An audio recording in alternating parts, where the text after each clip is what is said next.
Right, ఇక అన్నదాతల కోసం తెచ్చిన రైతు నేస్తం అదుర్స్ అనిపిస్తోంది. సచివాలయం వేదికగా ఘనంగా 100వ ఎపిసోడ్ కంప్లీట్ చేసుకుని సెంచరీ కొట్టింది. దేశంలోనే ఫస్ట్ టైం ఏకంగా 1600 రైతుల వేదికల నుంచి సుమారు 25 లక్షల మంది రైతులు ఈ డిజిటల్ వేదికతో కనెక్ట్ అయ్యారు. ప్రతి మంగళవారం సైంటిస్టులతో డైరెక్ట్ డిస్కషన్స్, సక్సెస్ అయిన రైతులకు సన్మానాలు చేస్తూ సూపర్ సక్సెస్ అయింది రైతు నేస్తం.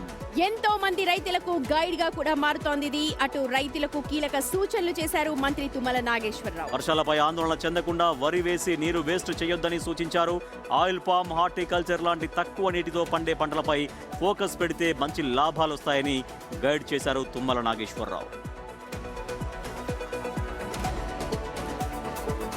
ఘనంగా 100వ ఎపిసోడ్ టెలికాస్ట్ చేశారు రైతు నేస్తం. ఎందుకంటే రైతులకు అవగాహన కల్పించడం అనేది ప్రతి ప్రభుత్వం యొక్క లక్ష్యం. అది ఎందుకంటే వ్యవసాయాన్ని రైతులు చేసుకుంటారు, కానీ వాళ్ళకి ఏ టైంలో ప్రాపర్ గా ఎటువంటి గైడెన్స్ కావాలి, ఎలాగా నేల సారం కావచ్చు, వాటర్ కావచ్చు, ఏ పంటలు వేస్తే ప్రాఫిట్ వస్తుంది, ఏ పంటలు వేయొచ్చు ఆ నేల మీద, ఇలాంటి ఇన్ఫర్మేషన్ అంతా ఖచ్చితంగా ప్రతి రైతు దగ్గర ఉండాలి. ఇది మన దగ్గర కొంచెం తక్కువగా ఉంటుంది, కానీ ఇప్పుడు ప్రభుత్వం వాటి మీద ఎక్కువగా ఫోకస్ చేసింది. కాబట్టి రైతులకు అవేర్నెస్ కలిగే విధంగా తీసుకొచ్చిన రైతు నేస్తం సూపర్ హిట్ అయింది. అది రైతులందరి దగ్గరికి చేరింది.